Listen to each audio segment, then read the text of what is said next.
Hello, listeners. Welcome to another episode of the Banquet Hall Podcast. As always, my name is Kyler Nathan. I am your host. Lucky to be joined by the real Walter Ford. Walter, how you doing today? Man, I'm blessed. Can't complain if I wanted to, bro. But I'm glad to be here, man. This is lit already. I Man, like all right. black people with exquisite names or expensive names for stuff. The Banquet Hall podcast, I was like, damn, are we talking about fine dining or food or something? They're like, no, nigga, we talking about sports. I was like, oh, this is right. No, I'm just Nah, I'm I glad to mean, be here, hey, bro. I'm glad to be here. I'm happy the branding works because I wanted it to feel like, dang, like we going to the banquet hall? Like, what we doing at the banquet hall? Yeah, something exquisite. I'm thinking we're gonna be, the podcasting in the banquet hall, white people serving us food on platters and shit. We on Hey, Zoom, but it's the same. No, I'm just even though we on Zoom, we still got the platters coming. If you go to your door right now, actually, I have somebody delivering your breakfast champagne. You ain't gotta tell me. Hey, what if it was for real? Alfred looking at If y'all can't tell already, we're in for a great episode of the Banquet Hall. If this is your first time on the podcast, make sure you follow at Banquet Hall Pod. Stick around for all of Walter's story, but make sure you check out another story while you're here. And I think let's just get straight to it. I've been starting these podcast episodes with the random icebreaker question. It might be cliche to ask a comedian about comedy, but what I have to ask you is if you had to put on either a comedy special or a movie to guarantee somebody laughs, what you putting on? That's a good question. I'm biased. I'm going comedy special. I'm Comedy biased. special? Yeah, I gotta go stand up. You gotta go stand up. Do you got a specific comedian you putting on to get them laughs in? Besides yourself, obviously. Yeah. Um, that's a good question because I got a couple rolling around in my head, Let's hear them but both. specifically, okay. First off, I think Seriously Funny is one of the best specials. I know a lot of people can't be giving Kevin Hart slack, but his first two specials was cold. I do Yeah, think they kind you can't lie on Seriously Funny. Nobody can lie on that one. yeah, Seriously Funny is hilarious right now. I'm gonna go Seriously Funny, and then I'm gonna go, especially to make a woman laugh. I'm gonna go up. I'm gonna go some more. I knew it was gonna be some more. Yup, I'm gonna go some more. I believe it's called Chandelier Lifestyle or Chandelier Things, something like that. I cannot remember it. The last one that she just did. She a beast, G. Like she don't get all the credit she deserves. She's a beast. Oh, Super beast. absolutely. One of my favorite comedians of all time. Absolutely. Since you went comedy special, I'm gonna say I will if I had to put on a comedy movie to guarantee a laugh, and it's not gonna guarantee a laugh for everybody because you're gonna have your woke crowd who's gonna think it's too problematic maybe in 2024. But Talladega Nights, The Ballad of Ricky Bobby, that's one of the funniest movies of all time. I ain't gonna lie to you. Will Ferrell got it, bro. I love Will Ferrell, bro. He one of the funniest movie actors I've ever seen, and he's so good. Like it's rare old white men that can stay funny, like that still got the timing and shit. Like him, Jim Carrey, like you know what I'm saying? Like They got it. yeah, bro. He's still like I watch his interviews right now, and they still hilarious right now. Gray hair and everything, like it's crazy. Yeah, just the energy, like you said, the comedic timing. If y'all ain't checked out Talladega Nights, just check it out. I just guarantee there's at least you're gonna laugh at least a few times in Talladega Nights, whether he gets to praying about baby Jesus, the shake and bake, Bro. all that movie's hilarious. Like in the Panther in the car. um, if you what is it? If you're not first, you're last. Look at that. If you're not first, you're last, Ricky Bobby. Yeah, I might have to watch that today. Yeah, that's a jam. Also, please don't kill me, everybody, for not remembering Samoa's last special. Because they're gonna be like, "Ah, that's the one you want to play." And Oh, no, my bad. I ain't seen it in a minute. yeah, I think it was. I looked it up just to make sure that I had your back. I think it's Chandelier Status. Chandelier Status. That's what I said. I said Chandelier Lifestyle. My bad. Chandelier Status. Yeah. Hey, but you gave her flowers. That's all that mattered. Like you ain't got to remember everything. It's Sunday morning. Yeah. Come on now. But let's Excuse go me, ahead my and voice is gone too, everybody, too. My bad for cutting you off. Just had to give a prerequisite. My voice gone from doing shows and screaming. And I partied with some white boys after a show. And say less. fuck yeah, man. I wasn't doing that. That's dumb as shit. Fuck, it's fucking fun, man. I was like, yeah, it's a good time. This is why I love having comedians on the podcast because I get to laugh throughout the episode, and I know the audience going to be laughing too. But I think it's a good thing that you said that, so they know that you actually be working. You're not a comedian I'm having on here that ain't actually doing stuff. Like your voice should be gone at some point. I know, right? Yeah, I had a show shit, Thursday, Friday, Saturday, and today. So yeah, my bad. I cut you off though. I cut you Oh off. I no, just had to get that prerequisite. oh no, you all good. Let's get into the questions though. So, one of the main reasons why I have this podcast is because I think it's so dope to meet people from all around the world and get to know where they're from as part of their story. And so, my first question for you is, Walter, where are you from, and how did that shape the person you have become? Oh, I'm from Gary, Indiana. GI, Gangsta Island. Oh, bro. It shaped me because um, Gary only makes diamonds. If you didn't know, that's where Michael Jackson is from, one of the greatest to do it of all time. You know, just got to throw that out there, a little humble brag real quick. Little brag, real It was a quick. lot of trash on the ground in that motherfucker at the same time, but it's, it's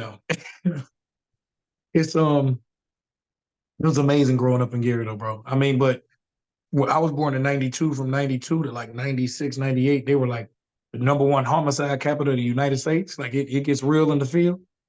But I'm grateful because now I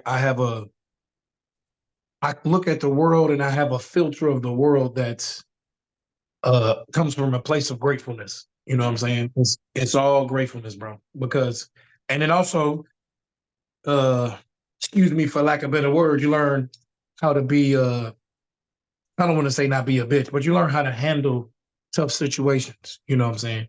You can't walk around that's everywhere looking soft. I mean, but people that was kind of chilling but for the most part you have to stand 10 toes, and you never realize how much that translates into regular life when you realize everybody else be scared to like, I don't know, go ask somebody a question or something. You're like, bro, this what? This ain't got nothing compared to like if you're going somewhere and it's a shootout. Like they Yeah, doing drive-by exactly. arguments over there, fam. Like it's not the same, you know. So yeah, bro. I think Gary just taught me all that. But I can't say that without saying my mother and granny either. So that's also a huge part of it. My family in general. Absolutely. What are Yeah. we except without the family that we come from? And I will say that for the longest, as this will come to no surprise to you, but I had no idea Gary, Indiana existed. Because I think when you have like when you think of Indiana, I feel like especially when you grow up in California like I did, it's just oh Okay. this Midwest state farms. But once I learned about Gary, I'm like oh like they really got like black people like in Indiana like In one spot, yeah. It's in real, one bro. spot. It's real in the field. And it's funny too, because I really I really didn't realize because growing up in something like that, it's a bubble. Like everything outside of that bubble is like TV. Like it just don't exist. It's like a fantasy. You know what I'm saying?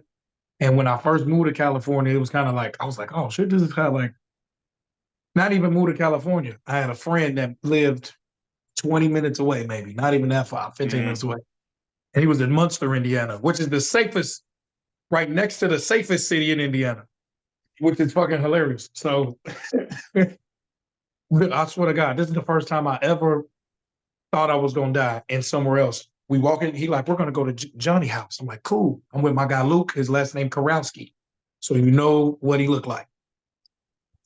So we walking through Munster, boom, boom, boom. We walk up to Johnny house and he just opened the door and walked right in. Now, even you was like, what the fuck? That's like a black people thing. You like, all right, you can't just walk into anybody, you can't walk into nobody's house, first off. But he just walked in the house. Now, because I've never experienced anything but the hood mentality, you know what I'm saying? I immediately think we finna get shot, bro. Immediately. Like, I just don't, or they finna call the police, we're gonna get shot. Yeah. I'm gonna get shot by the police. It's gonna be. So I'm like, that feeling when you at the top of the roller coaster and that big ass. I had one of them, and then I walked in and she had milk and cookies. I was like, what the fuck? I was like, that blew my whole. I didn't even know people lived like that. Like I didn't even know moms really made milk and cookies.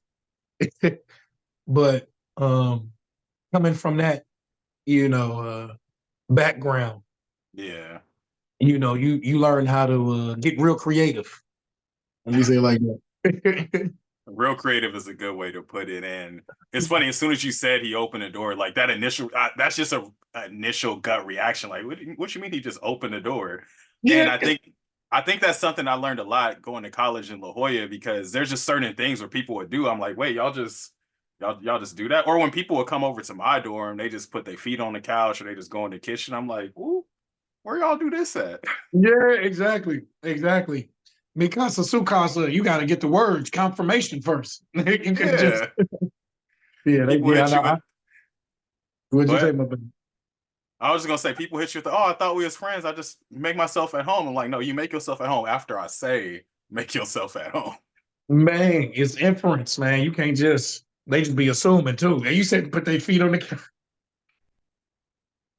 feet be crusty, be having a toenail that's shaped like a candy cane. When it's coming around. Like, What brought you to California? um, I listened to a book. I was at the deepest part of depression in my life. And I was in a real toxic relationship. And she was like, I guess I was getting abused because she was just telling me I wasn't shit every day. But me, I'm like, man, I don't give a fuck about none of that. Because I'm just, and after a year and a half, you don't realize that shit At weigh on you. Like it's like a software program. And whatever you tell yourself every day, I don't want to turn this to like a fucking personal development yeah, motivation. That's my shit though. I ain't gonna lie, because I do want to be a motivational speaker in the future. So um, but so it ingrained in my mind. So I got super depressed. I was like, damn, what I'm doing, blah, blah, blah. And I was drinking all the time. I listened, and then ironically, a police officer gave her a book, and she gave me a book, my girlfriend that was toxic, and it was called The Power of Focus or The Power of something like that. And it talked about a book called Think and Grow Rich. So I read that book, and then listened to Think and Grow Rich, and I figured to change my family trajectory and to really fulfill my dreams. I had literally probably started comedy maybe a year before that. mm, And so I listened to that book, sold all the shit I owned, called my friends that moved to San Diego, and then I moved here 2 months later after I got a second job. Worked 80 hours a week, 75, 80 hours a week. damn, it's a We've lot of been here work. since then. Been here Yeah, since then. Wow, wow. yeah, bro. Uh, In saying that, man, I really truly believe that the human mind is malleable. Like if if you were knocked out, if you went in a coma and you woke up and you didn't remember who you were, and somebody told you you were a world-class piano player, you will carry yourself totally different than if somebody woke you up and told you you was like a OnlyFans model. You know what I'm saying? Like you will carry yourself, and it's all your identity of really what you perceive of yourself. So I just believe that we can,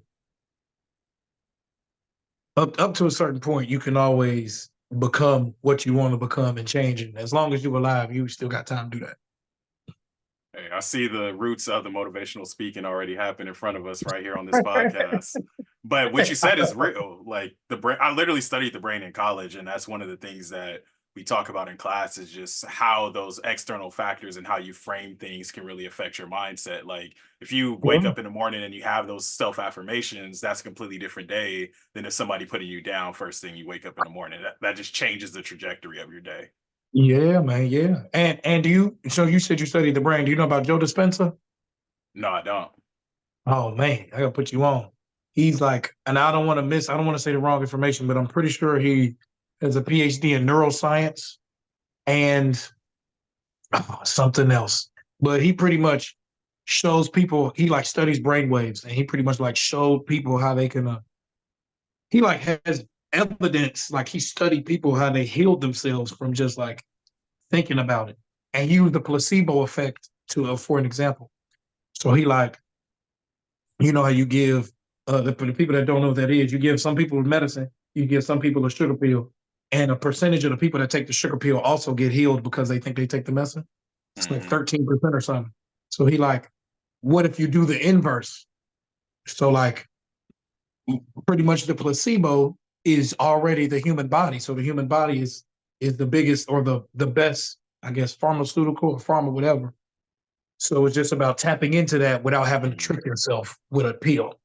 And yeah, we just talked about that and using words and practice and meditation, shit like that. But I just had to give him a shout out too, bro. Yeah, because you got to check him out. And it, listening to him partially got me out of that mindset I was telling you about the depression. Appreciate you. Yeah, I appreciate you sharing that. I know people tune into this podcast, they didn't expect to hear about placebo effects and the brain. I know, yeah, we got deep. I didn't even get that deep. Nah, it ain't no bad. That's what we do on the Banquet Hall, because I think that's one of the inspirations behind wanting to do a podcast of this style, because I've said this quite a few times on the pod, but when you go to open mic, I might hear you, even if you're featuring, I might hear you perform for like 20 minutes, and that's the only picture of Walter Ford I get. Is this Walter on the microphone? People don't talk. If you don't talk to you after the show, if you don't engage with you and get to know more about who you are, you just some dude telling jokes on the stage to some people. So I want to bring these stories into a podcast form so we can see, like, because all of this influences how you write, like how you see the world. All of this is all tied up in that. 100%, bro. And you good at it too, by the way. I already looked at some episodes before this. So I wanted to make sure I was in the right. My background wasn't dirty or nothing. I wanted to make sure I. Hey, I appreciate the reverence and the attention to detail. I want to transition to see if you remember when we first crossed paths, because I always throw this question in when I have a good story to tell about the first time I meet somebody, and I'm curious if you remember, and it's totally fine if you don't. I've seen it, bro, and I'm gonna be honest, I don't, bro, but that's because we and alcohol and blood vessels be coming together. And no, I'm just playing. I think I do. Was it at Black Expression? Wasn't at Black Expression. Damn. Okay. Well, I don't remember that. So, and it's such an interesting story, because I feel like I was thinking about it as I'm preparing this podcast about how I usually don't go out of my way to engage with people I don't know beyond like transactional conversations. I met you at Mission Valley. I went into the store you was working at, was looking for some stuff. Sock store. Yeah, I was looking for some socks. And we just started a conversation just because you was a black dude working in Fashion Valley. You was a black dude working at Fashion Valley. I'm the manager in Fashion. So I was like, yeah, I'll chop it up with bruh. And then we just started talking. And then you was like, yeah, like, I think I started talking about Black Expression. And I was like, oh, yeah, you was talking about you do comedy. I was like, oh, like my bro do comedy. His name Aaron Monte. He was like, Aaron Monte? I know Aaron Monte. I was like, small world. Yeah. I think I had just seen him or was with him around that time too.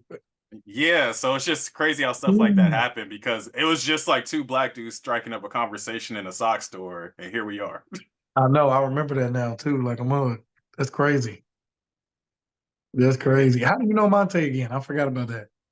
Me and Monte went to middle school together and high school. Oh, that makes sense. Okay. So you from LA too? Yeah. I didn't know that. You from LA. What brought you to San Diego? I came to San Diego for college. So I went to UCSD, and then I ended up sticking around because I was working for the campus, got involved with the poetry community, as you know. You went to Hogwarts. If y'all ain't never seen that school, that should look Catholic, cathedral, old Roman in the motherfucker. Like everybody looked yippity in there. I mean, no offense. Shout out to UCSD and everybody. None taken. But you know, everybody looks educated. Let me say it like that. But half of the other ones look bougie than a bitch. I know you was walking around, they was looking like, are you working or? Nah, you is not lying whatsoever. Especially because you from LA, so you know LA, y'all got your own little swag type shit. You know what I'm saying? These be them UC, they ain't seen none of that shit in La Jolla. They ain't know what the. And that's what was crazy about that whole first year of college. It was a lot of like, oh, y'all don't do it like this down here. Like, oh, y'all not like this down here. And that's why I had to find the black people. That's why I started going to open mics and whatnot. I'm like, yo, where are the like regular human beings at? Because some of y'all too smart. Yeah. And it ain't nothing against that. You know, you got to have a balance. I got my white bland friends too. I got to woo out, and after a while, you got to go get some culture, fam, and some seasoning. Literally and figuratively. Yeah, no, for real, bro. Yeah, you got to go get some barbecue. Man, Walter, you're Oh, crazy. we do so many sandwiches. Yeah. You know, those white people love sandwiches. There's Okay. 4,200 sandwich shops. That's all it is in San Diego. Sandwich shops, tattoo shops, and secret sex buildings. I I didn't even know about the last one. I thought you were gonna say taco stands. Taco stands too. Yeah, you're right. Say, man, they get nasty out here. I didn't even know that. And I go, I go to church. I respect all religions, though. I read the Bible and the Quran and a little bit of the Torah. So, yeah. So I respect everybody, but they be getting freaky in San Diego. One thing I learned. Hey, stay classy, San Diego. Yes. Yeah, exactly. That's what they got right above the thing while they fucking too. Say classy San Diego. It's right there. No, you're a nut. Um, but let's get Yeah. into you Okay, my as bad. a no, you don't my bad me. You are so good. Yeah, I'm having a great time. But yeah, let's see like a motherfucker. let's get into you as a comic, as a comedian, as an artist. Before we get to your origin story, how do you describe yourself? Because I feel like I never want to just label somebody as a comedian or just as a writer. So how do you describe yourself as an artist or as a creative? Oh, I appreciate that. I would say comedian, actor, writer, podcaster, uh, model, you know, mixologist, you know, uh, part-time Mr. Take Your Girl's Girl. And that's probably it. I expect nothing less. I love that. Uh, No, comedian, actor, writer. Yeah, that's it. I'm doing those three right now. Those are my three focuses and what I'm building on right now. And I don't know if podcasting, I kind of put podcasting and comedian in the same now because it's the same thing. It ain't really, yeah. yeah, at least in our space. If you're a comedian, you got a podcast. So it's like you got, yeah. Yeah, you kind of have to in this day and age. How did you get started with comedy? Um, I was going to Ball State University. So I guess I'll just start from the beginning again. So right before I went to college, I didn't know what I was going to do. And like for college. And then my teacher was like, you should go for radio, TV broadcast. And I said, cool. I watched American Pie Beta House. I've never watched any American Pie before. Beta House was the one where the young dude goes to college for his Mm, freshman orientation or something like that. mm. And Stifler's his cousin. So I'm like, yo, this is what college is like. I'm finna go be the black Stifler. Fuck is you talking about? So he just fucked the teachers and didn't go do no homework. So I was like, hell yeah, this was up. So I'm finna everybody's cool with him. So I went to Ball State and I met a group called Third Flow. They put all the black people and the broke white people on the same flow. We ended up starting an organization. Now I said all that to say, on April Fool's Day of 2015, Mm. 2015, yeah, 2015, we they had an open mic and anybody could sign up. And at the time, I had flunked out my first semester, so I was on probation. So they was like, you got to go to this other college, then we'll let you back in. So I was going to the other college at the time. So my friend was running the events on campus. She like, use Sterling ID. Now I say all this to say because if any of these events didn't happen, I don't know if I'd be a comedian, which Mm. is a crazy part. So I got to use my friend's ID. It was only 4 people on the 3 people. The host who was trash at the time, and I was like, damn, this nigga's not funny. Uh, this white dude, his name is Derek Fisher, but he like super buff and got glasses. He looked kind of like Johnny Bravo if he was a nerd. And some other dude. And then it was me, and I went last. And I didn't know what I was going to talk about, and I just talked about Granny having a mullet like Chuck Norris, so that's why you knew she was going to beat everybody's ass on the block or something like that. And and shit like that. And everybody's like, you should keep doing that. Mm. And me and my friends kind of started this open mic thing, and they kind of really took it over. I kind of helped them find a place, and then they kind of did everything else. And then I just got the ball rolling from there. And in Indiana, you knew we really liked to do it because, so for the people that don't know about comedy, so here San Diego could probably do one mic a day. go somewhere, do open mic Monday, Tuesday, Wednesday, Thursday.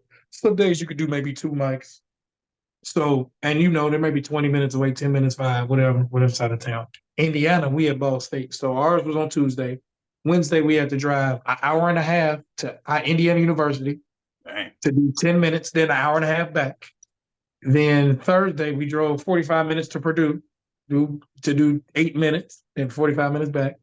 Friday, we would drive to Notre Dame, hour and a half, same thing back. So we just did that all the time. And after that, I was like, man, this is the shit. Yeah. And then I got serious with that story I told you when I got the depression and shit. That's when I turned it on. Like, I'm gonna change my family trajectory doing stand-up comedy. And yeah, now we're here. I was saying, now here we are on that pathway. And I really appreciate stories like that because I think it gives insight into the grind of becoming like an artist and growing into your artistry. Oh Because yeah. for some people to have to drive an hour and a half, that already cuts it out for them. Like, oh, I ain't doing that. But when you are Mhm. passionate about something and want to be great at something like this, that's just the price of greatness. I'm gonna make this drive Come weekly, on. do what I got to do. And like you said, for 10 minutes, it ain't like you going up there to be on stage for We're not 3 going to hours. headline. Yeah, we're not getting paid. Yeah. Yeah, and that grind is just beautiful. And I think that if there's any artist that shows up for it, it is comedians. And I feel like comedians often get like the rough end of the stick, but when I really start to get to know comedians and their stories, I'm like, oh, y'all be grinding. And it's a doghouse out there for y'all too. Oh yeah, it's cutthroat, bro. It's cutthroat. People steal your jokes and whoop whoop. And one of my friends think one of his jokes just got stole by a big name. I ain't gonna say nobody's name, but like a big, big, big name, like one of the biggest. It's like, Oof. damn, it's like that, and it was quick too. It was like 2 days. Like, damn it, but again, it's the game. Everybody sees themselves as the one, and also Mm, I feel like just in any art form or anything like that, it's a threshold before you get the financial rewards, unless you already have some kind of prerequisite knowledge or have a mentor or something like that. But most of the time, we starting young, and we ain't starting with nobody. You know what I'm saying? So we figured out the hard way. yeah, Which you there's nothing definitely. wrong with that either. No, And I'm absolutely. every successful person to tell you, like, the only problem is just don't keep repeating the same mistakes. Just don't keep running your head into the wall. Mm. But just I say the person that I learned the most from, and one of my really good friends, um, shout out, he's the one that owns the sock store. Shout out to California Sock Company. We'll just say that. And he told me, bro, it's not that I'm not as afraid to make these decisions as everybody else. Because I was like, man, you running all this business by yourself and 3 stores and blah, blah, blah, and all these people. And he like, I just don't allow the fear to make me pause or hesitate. Mm. That's the only difference. And yeah, my bad. We turned that into a motivational to TED Talk again. Hey, I'm here for TED Talk Walter as much as I Yeah, am for comedian Walter. We can go back and forth with that because what I was just about to say was I feel like that's a story that's definitely going to be one of those pillars when you become this like established motivational speaker. Because I think that when we talk about fear in these environments, and fear stops so many people from becoming like who they're meant to be because they're afraid of what if I do this, what if this happens, what if this happens. But unless you start on that pathway, you'll never find out if it's going to happen or not. exactly. Exactly. You miss 100% of the shots you don't take. Like you just, and also, I mean, I don't want to be crude or sound whatever, but one of my favorite quotes is, you never gonna get out of this shit alive anyway. Mm. So you might as well do what you want to do. See, that's one of those quotes that make you want to run through a wall. Like, man, I got Yeah, this. that's what I'm saying. Like, like when you really think about it, like, damn, that shit really makes sense. Like, literally. And I think I said it in reverse, but same thing. You know, Yeah, whether you do what you want to do or you don't do what you want to do, you're never gonna get out of it alive. I think that's the quote. But same thing. You hey, know, might as well see, enjoy it. might as well enjoy it. And you got me wanting to be the best version of myself today. So I'm here for the TED Talk. I But know. a conversation that I've had in the past with Monte, like just through DMs or whatnot, we was talking about the fact that I think in today's age with social media, a lot of people have access to put their content out there. You see a lot of people posting content online, and you see like, oh, like they got X amount of views on this. And I think they confuse people being able to see you performing with, oh, they made it, like they don't need the support, because we talk about the fact everybody, oh, I'm gonna come to your next show, oh, I support you, but they're not sharing the post, they not Yeah. coming to the shows, none of that. And so I guess the question that brings up is, as someone who is involved in your own craft but also very involved in community, putting on shows, putting other people on, what do you wish people knew more about, like that life of a comedian, the grind of the comedy scene, and just what it takes to be successful and the support you need along that pathway? I think the biggest thing that people should know or have consideration for is time. Because kind of goes back to what we talked about earlier, there's a threshold. There's a threshold before you can even begin to reap the financial benefits. Now, again, now it's different for everyone. I know somebody that got to the money in their first year of comedy and they making decent money a year and a half. I know some people would take them 10 years, 12 years, but then they making real good money, because they waited, took their time. Or I'm gonna be honest, you gotta be honest. Some people it take them 20 years, Yeah, you know. But then they some of the biggest ones, like Sebastian Maniscalco is one of my favorite I comedians, love bro. Sebastian. He done already had like 4 specials. And then he got super huge after one thing came out. You know what I'm saying? Like uh like one of his specials came out and then he just blew up. So it's the same. And then he's on like The Irishman, Hmm. Robert De Niro, like he's been in the game 20 years. I mean, I'm pretty sure Bernie Mac was in the game like 15 years, 20 years before he kind of broke off and made it huge. I mean, he was still successful, obviously, but when I'm talking about mainstream, like, Yeah, generational wealth success where he could change this, to the next level. And even before that, I think he was still grinding. I don't want to misspeak, but shout out to Bernie. I'm just talking about some of my favorite comedians. yeah, But what I'm just trying to get at is people not understanding it's a sacrifice of time and it's a sacrifice of because we got to travel. Unless you got a shortcut with the internet now, but even after that, if you want to get into stand up, you can't be two places at one time. Um, and then it's finding the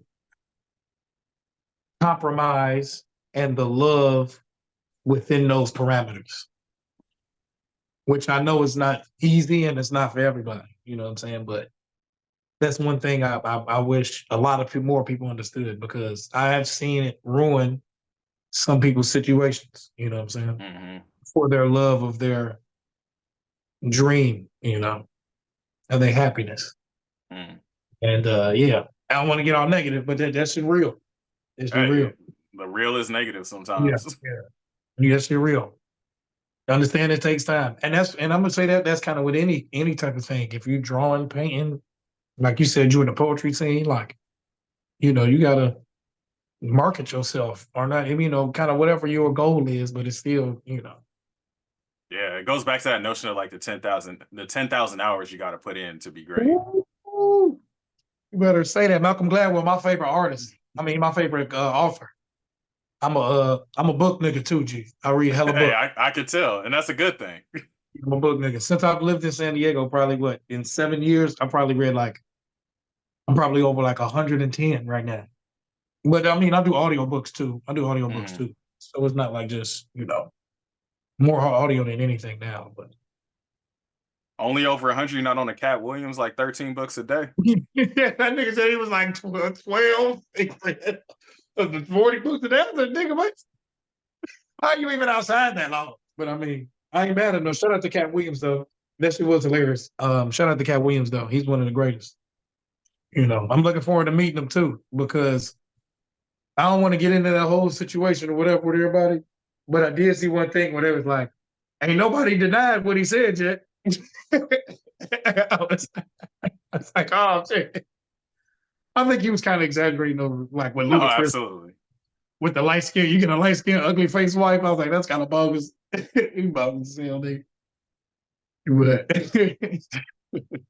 But that's why I appreciate the space of podcasting, because we live in this clickbait and short video society where people only responding to like the 90-second things and the clips from what they're looking at online. But when people really take the time to go to like the full video that someone's interview on, because that Cat Williams interview is almost 3 hours long and people Oh, respond to bro. only seconds and clips of it. Exactly, exactly. And they didn't even get everything he was saying. Not at all, because he was dropping a lot of gems in that. And I think that when I think of why I wanted to start podcasting, and what I appreciate about what you mentioned about Sebastian Maniscalco, when you really start to peel back the layers of artists who we revere as made it or at the top of their game, and you start to listen to the stories that got them there, you see that it's not this as much of an overnight success as it may seem. Like these people Uh, are grinding, they're traveling, they're working hard, they're going through downfalls, they're going through moments where they wanted to quit. And the more that we could shed light on those stories, like selfishly, I want to be a part of y'all stories when y'all make it big too. Like, dang, like Walter was on the banquet hall all the way back in 2024. I'm like, yeah, y'all wasn't listening to exactly. what he was saying. Exactly. Like I had him at the beginning. My real friend. I don't know who y'all. No, I was playing. I was playing. But yeah, no, I feel you, bro. I feel you. I agree wholeheartedly. I want to get into the kind of craft behind the comedy too. And I think Mhm. this is also something that goes understated is the amount of writing and work it takes to be able to get on stage and do those jokes. Because I think one of the misnomers about comedy is that people, if you can make your friends laugh, you could just get on stage and tell jokes and you'll be good. Until they And try. they try, they bomb, or it just doesn't go well, or they do well and they can't repeat that success. Like Yeah, there's or layers to those people are hecklers too. it. So the unspoken rule is every person that's a heckler is a person that wants to be on stage but too scared to. I like that. Yeah. It's like a little comedian, like some, if you really think about it, they want the attention. They just don't want the spotlight. So my bad for cutting you off, but I'm not. And some of my favorite videos I'll be watching on YouTube is when a heckler they get they 2 seconds of fame with a little remark, then the comedian turn on them, they under the flame, then all of a sudden they duck and they don't got nothing else to say. we are professionals. Most people, you know what I'm saying? Most of them clips too, you see in professionals, fam. And also I got the microphone. I got so not finna win. Not finna Yeah, win. there's so much power in that microphone. Like you don't even know. I could turn this whole crowd against you like this. Yes, that's what I'm saying. And also I'm just louder than you in general. I'm amplified. There's layers to it. Your vocal But cords is not going higher than these Bose speakers. I'm finna roast the shit at you in front of you and your grandma. matter of Yeah, fact, DJ, turn the mic up a little bit. exactly. Exactly. It's gonna have an awkward car ride home. I'm finna cause a divorce. He's gonna be like, you should have just shut up. It's gonna be a whole Man, I love crowd work though. I was at a Don't Tell comedy. I don't know if I'm supposed to tell people I was at a Don't Tell comedy special or yeah, not. The of name's course. a little confusing, but I was at this Don't Tell comedy show that Monte invited me to, Hey, that's funny. and there was this one of the comedians was doing crowd work, and I think they asked like, "Oh, does anybody like horses?" And somebody's like, "Oh, I like horses." And they was like, "Oh, do you own any horses?" And then they said, "No." They said, "I'm not a horse girl." Though, and then later in the joke, there's like, yeah, we have like 8 horses. I'm like, no, you're definitely a horse girl. Like, what do you mean you're not a horse girl? And I just love like when comedians are able to carry the thread of the plot of the night and be able to bring those narratives forward and just engage with the audience in that way. But I wanted to get back to the writing, the jokes piece. Mhm. When you Well, are that when you that's part of writing too, by the way. My bad for cutting you off. The oh no, go riffing for is it. part of writing too, because you got to realize most comedians have you got a game plan at least. I mean, it's not saying everybody's the same. Some people go up there and be like, I'm gonna just freestyle the whole time, which is rare, but like most professionals, you got a game plan. And then you either got your main ideas, and then it's a skill to where you Mm, got your timing, you got your wits, you can just boom, boom, boom, boom, boom. But I at least know where I'm going with it or the subject, if that makes mm. sense. Yeah, that makes You know. complete sense. Yeah, yeah, yeah. And then something random could happen, and then I could just be really good at going off on what just happened right now and making this the whole show now, you know.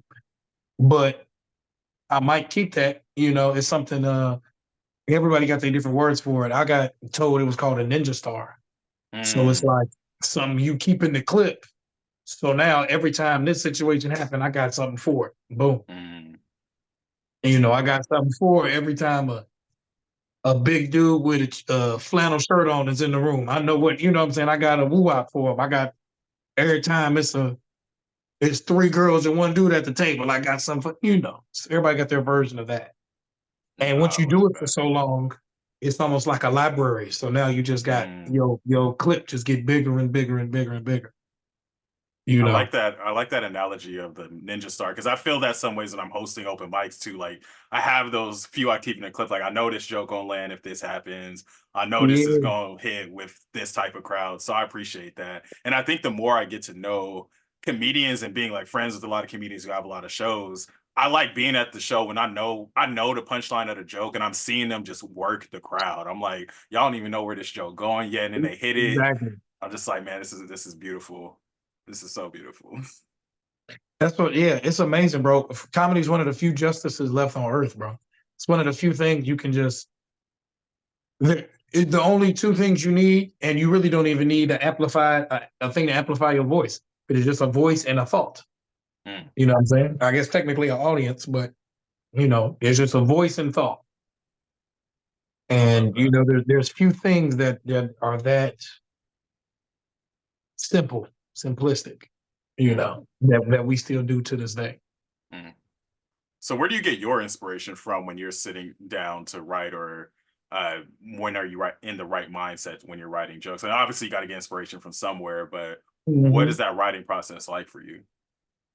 So I don't want people to think that the way I do it, everybody does it because it's a million different ways. And the Yeah. most important thing is just finding a process and just sticking to it. So my process is kind of like I have a morning routine. So every successful person has a morning routine. And within my morning routine, I write 5 joke ideas or 5 premises every day. So I got a book full of that. So I got like hundreds of them. And um, also, regular life happens. So I got a note thing in my phone. Oh, I got to write this down in the boom, boom, boom. So I kind of already have the whatever I find is funny, whatever. Then I come back to it and then I expound on it through there. And I've done a couple different type of things, whatever you can imagine. Like I said, there's different ways for people. So I do like the bubble method. I have an idea and then I string webs on it, and then you string some from there and kind of build a narrative from there. But what I like to do is just I got a microphone and a mic stand right here. Yeah. So I just use this, get in front of the mirror, and just practice.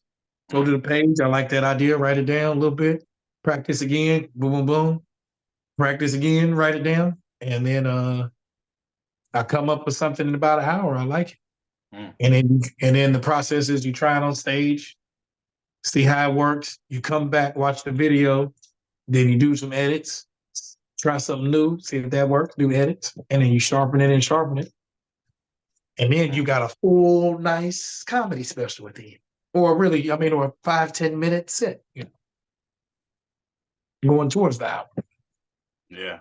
I like that So that's my insight plan. into that process. I like that Yeah. because I think I have something similar when I'm writing poetry. Like sometimes I'm just driving or I'm out in public somewhere and I'm like, oh, I want to write this idea down so I can expand upon that later. But also having those sessions where it's like, okay, I'm writing intentionally, getting a few ideas for poems out there. So I value getting that insight into kind of the mind of the writing side of comedy. Yeah, yeah. And it's millions of different writing Yeah. styles, like all, but some people I know don't even write. They just write a subject and go on stage and just talk. And then they figure they write on stage, you know what I'm saying? Hmm. Come back to it, figure it out that way. So Jay-Z style. But everybody got their own. Everybody got their own style for sure. Yeah, yeah. And I It think just the more I was and gonna say more that this I'm about oh sorry, go ahead. oh my bad, my bad. No, I cut you off again. I was just gonna say it's just about the process. That's literally it, just having the process and sticking to it. But the real secret is just getting on stage. Yeah, and I think that's something that I've been thinking about a lot lately too, because I think the more that I host events and I'm starting to find I'm starting to find where I'm funny and how I am funny when I'm hosting an event. And so there is definitely those times where I'm like, man, like maybe one of these days I'm gonna try out like a comedy set just to see how it go. And so the question I have for you is what words of advice do you have for someone who is trying to make that leap to get on stage? Um, don't give a fuck. Mm, No, I mean, for real like that. But I would say, in real life advice, go and watch some open mics. Go watch at least like 2 or 3 of them, not the same one. Go watch like 2 or 3 different open mics, and you'll realize that everybody suck. Not everybody, I ain't gonna say it like yeah. that, but more people are. Everybody's figuring it out. Let me say it like that, and you realize it's not as because in our mind we think it's like I'm here and they're all the way the fuck over there because they're already doing it. When in reality, everybody's figuring it out, and it's always new people trying to, whatever. So it's always the levels to it. You're gonna meet people that's been doing it 2 days, 5 days, 5 years, and you can see the range. And I say that to say then it kind of eases your mind, like, oh, this shit ain't that. It's not life or death, or I'm not gonna die. Um, the second part is be prepared. You Mm, know, oh, let me say, yeah, be prepared. And what I mean by prepared is if you're only doing 3 minutes, have 2 minutes worth of jokes. If you're doing 5 minutes, have about 3.5 minutes worth of jokes. If you're doing open mic, that's kind of what you're doing, but because you need to give time for the world to happen. You need to give time for you not remembering what you're doing. And yeah, it's always to go under rather than go over. So just know what you're going to do, because then when you practice and you're prepared, you're way less nervous in anything. And yeah, the third thing is just have fun. Because if you're not having fun, nobody else is going to have fun. That's really it. I mean, the 3 things I advise. At the end of the day, it's a job, but it's also your job should be something you enjoy doing. And this is one of those things where if you're going to make it your job, you better enjoy it because it ain't no payoff for a while unless you put in certain yeah. situations and but Yeah. I appreciate that you last got to bit of put the work. advice. I feel like a lot of comedians, not a lot of comedians, I feel like having been to a lot of open mics and hosted a lot of open mics, there's a lot of comedians I've come across where they're like almost funny, but I don't think they're funny or they're not having fun with it. So I'm like, I'm not Exactly the really same. with you. Yeah. And even like, I'm not saying everyone has to be very like, uh, demonstrative or Energetic. Mm. yeah, and energetic Yeah. because people do deadpan comedy very well, and I love deadpan comedy. Yeah, bro. Yeah. Nate Bargatze is one of my favorite comedians too. Look up Nate Bargatze, bro. B. I love Nate.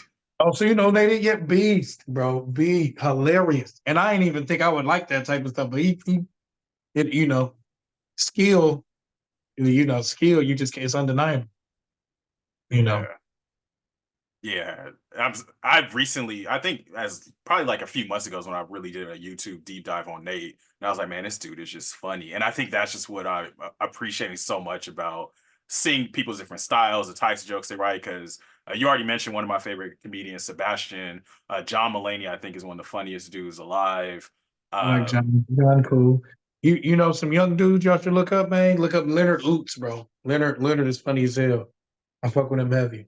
Ron G is also hilarious. He's the host of mhm. Chocolate Sundays, fire. And to hear more. To hear more is really good To too. hear more is Like in the great. stand up. You know what I'm saying? I know they all social media dudes, but like they were stand up comedians before the internet. You could tell. You know, Yeah. And I appreciate you showing love to comedians that people need to check out because I think yeah. that's what this community is about. Like we gotta show love to people. We gotta give people their flowers. We gotta uplift people because, like you said, we all trying to make it at some point.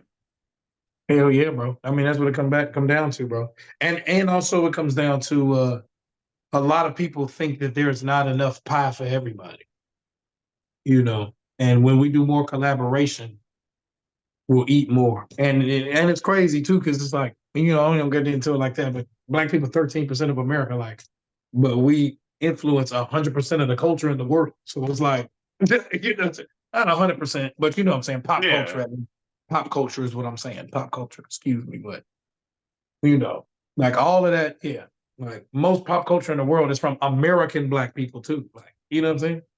You know, shout out to Africa. We're still trying to go to Africa and everything, but like it's a certain you know like even now I think I just heard Nigerian drill music or something like that. Like you know what I'm saying? Like Korean drill music. Come on, son. Hmm. Like you know what I'm saying? Like. And I'm not knocking Yeah. it either. I'm just saying, you know, you can just see the influence is what I'm getting at. You Yeah. know, I think that's and why we don't we're in such a special time right now too to capture a lot of that. And I just look forward to the day when it's 10 years from now, one of us making a movie and we need somebody funny, like, oh, like the homie Walter, he can do this. Like, oh, hit up Walter, he could be in the movie. And it's like we gonna be at the movies like, oh, I knew him 10 years ago. exactly. Yeah, his ass was on the Banquet Hall podcast with no voice.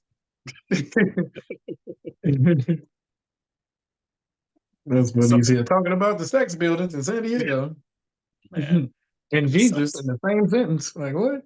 sex buildings, Jesus, Talladega Nights, motivational speaking. We got it all on this Yeah, we done episode. went 18 black directions. I But like as this though. This is player.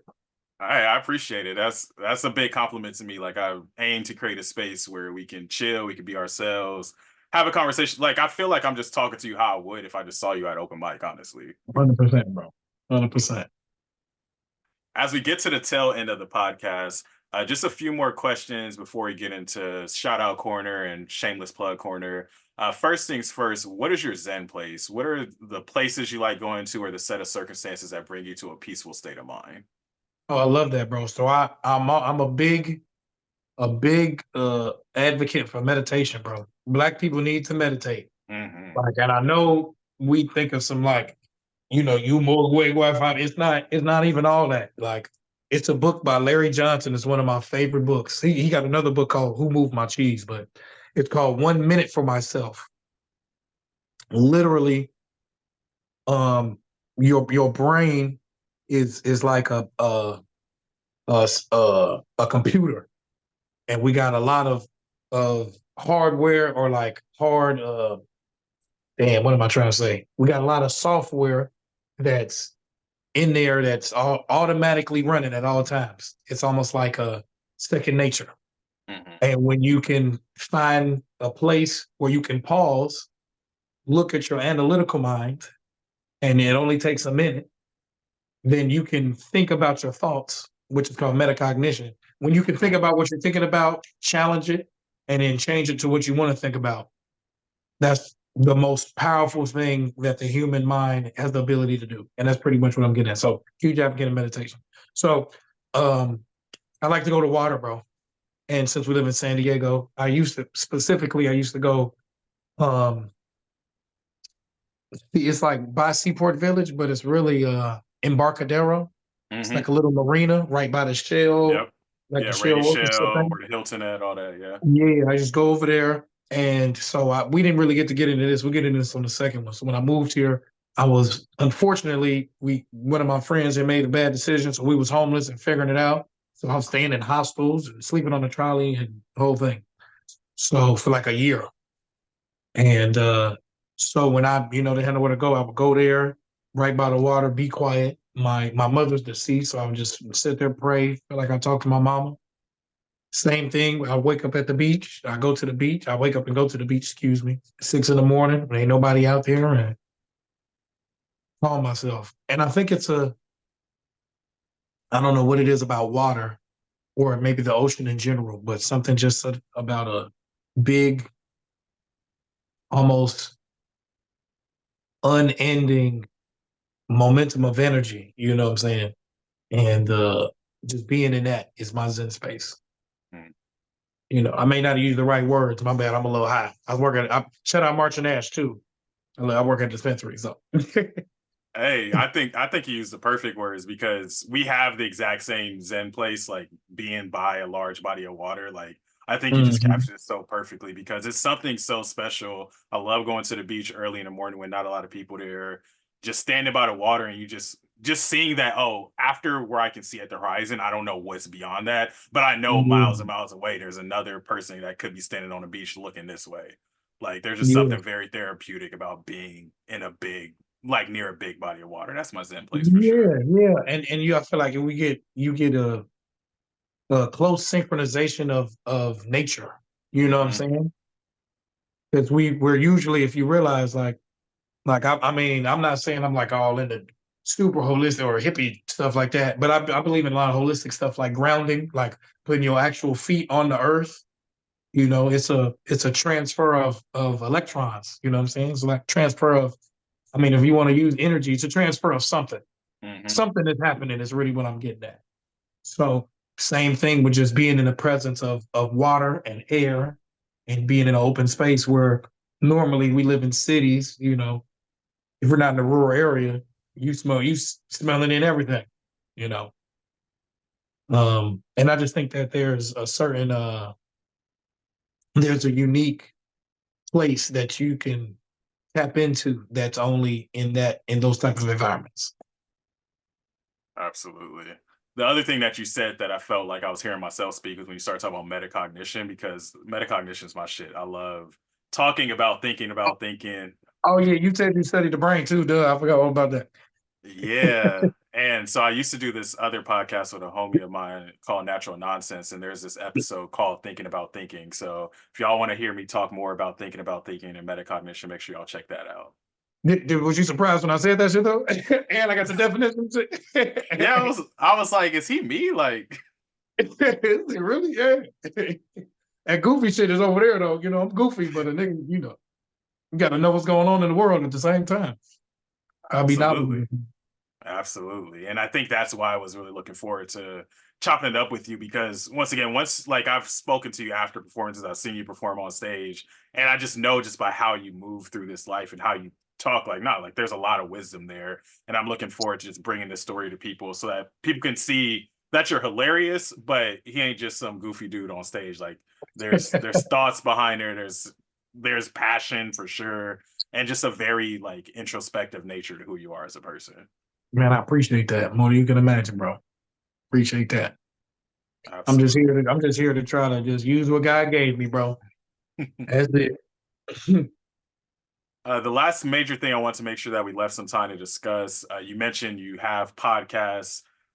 What got you into the podcasting realm? Where can people find you on podcasts if they want to hear more about what you have to say?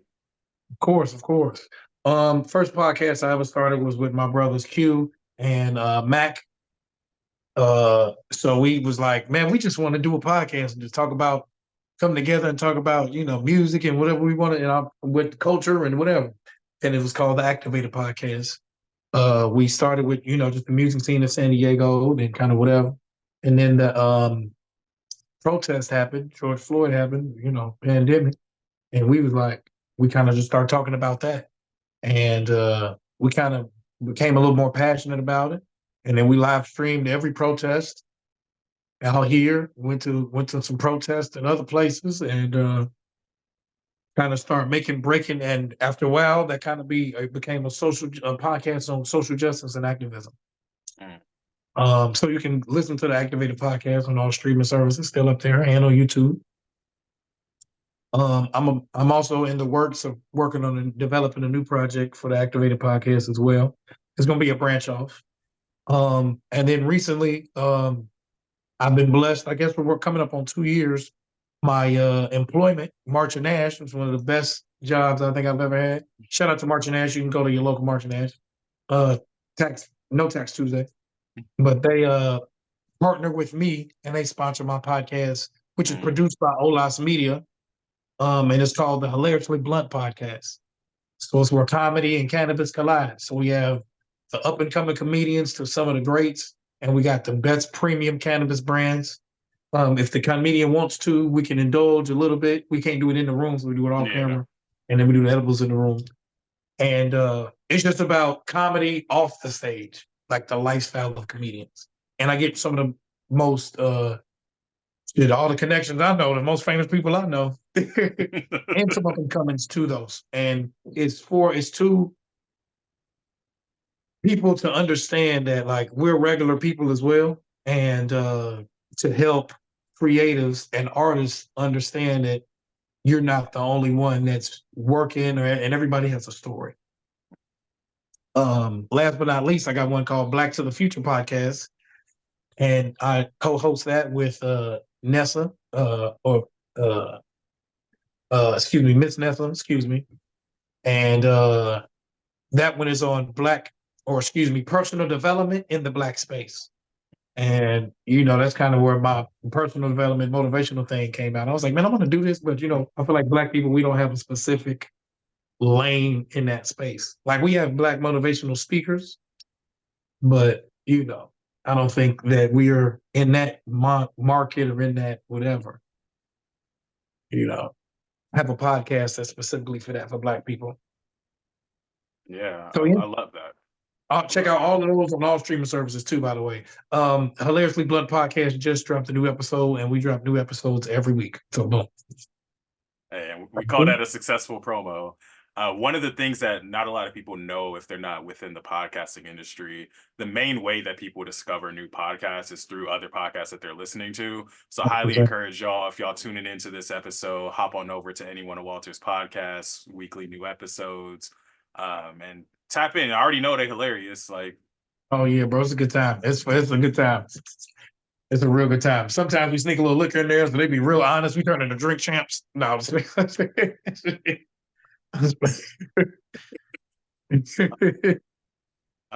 Walter, you've been so gracious with your time and giving us such a look into your life. Outside of all the topics we've discussed, is there anything else that you feel that people need to know about you to get a complete picture of a person as you are via this podcast? Is there anything else you feel like you need to discuss? Only thing I would say before we get out of here is, first off, thank you. Thank everybody for even, taking the time out to listen to me. I'm just a vessel for what the universe or God or whatever you believe in, or if you don't believe in nothing. I'm just a vessel to show that you can do anything, and especially if you can come from a negative place and have a positive outcome, no matter what. No matter what. Yeah. I love that. And so people hear that and they want to follow your story, support you. Where can people find you and how can they support you? Follow me at Real Walter Ford. That's on all my social medias, realwalterford.com as well. That's Instagram, Facebook, X, Threads, Black Planet, Farmers Only, whatever you got. Did you say farmers only? I'm from Indiana, fam. Come on now. You're right. You're right. I got to put some respect on Indiana. Hey, farmers only. Yeah, come on now. Them girls be, you know how over there they be having the OnlyFans. The girls be on like Lamborghinis. Over there they be on like tractors and shit.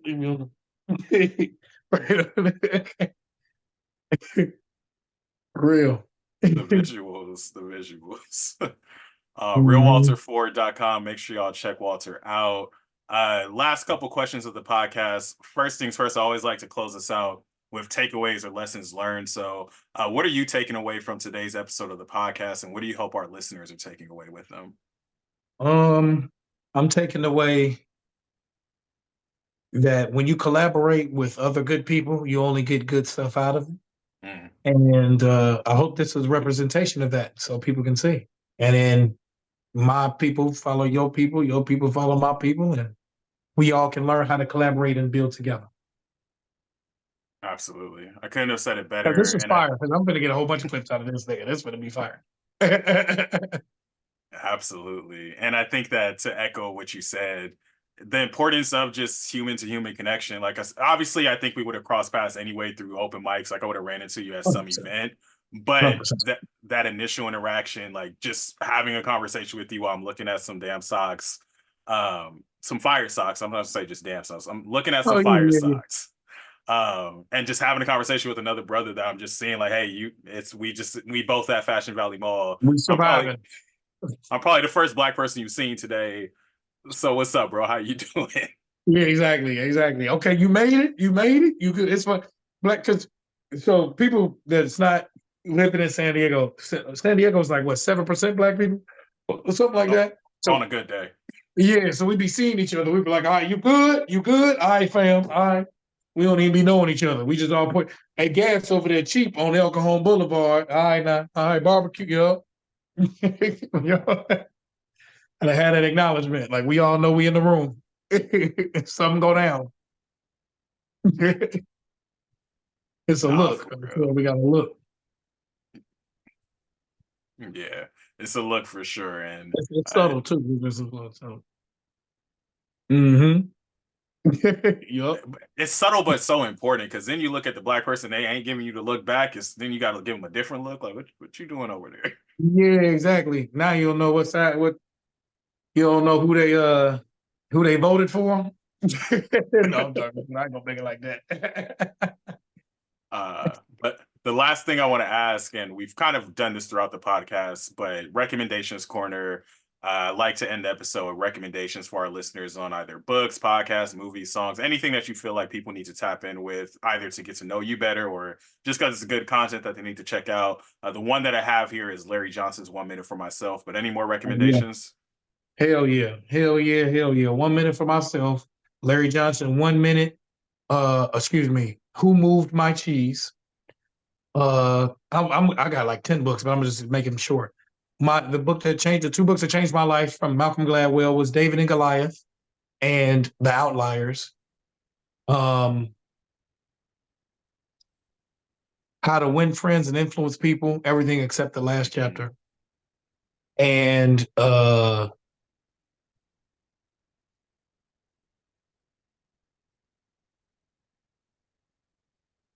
biography of Malcolm X.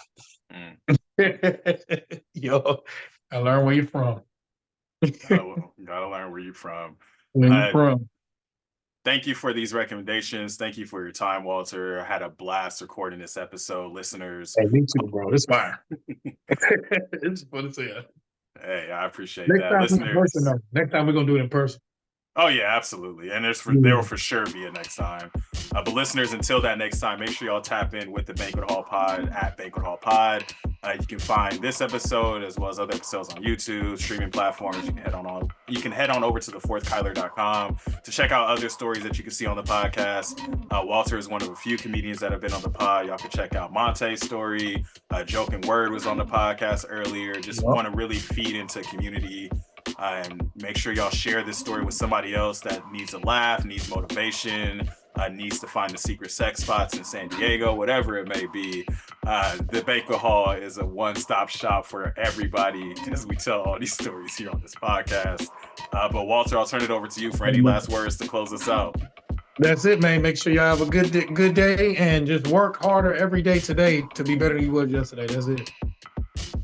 That's it. We'll catch y'all next time. Boop.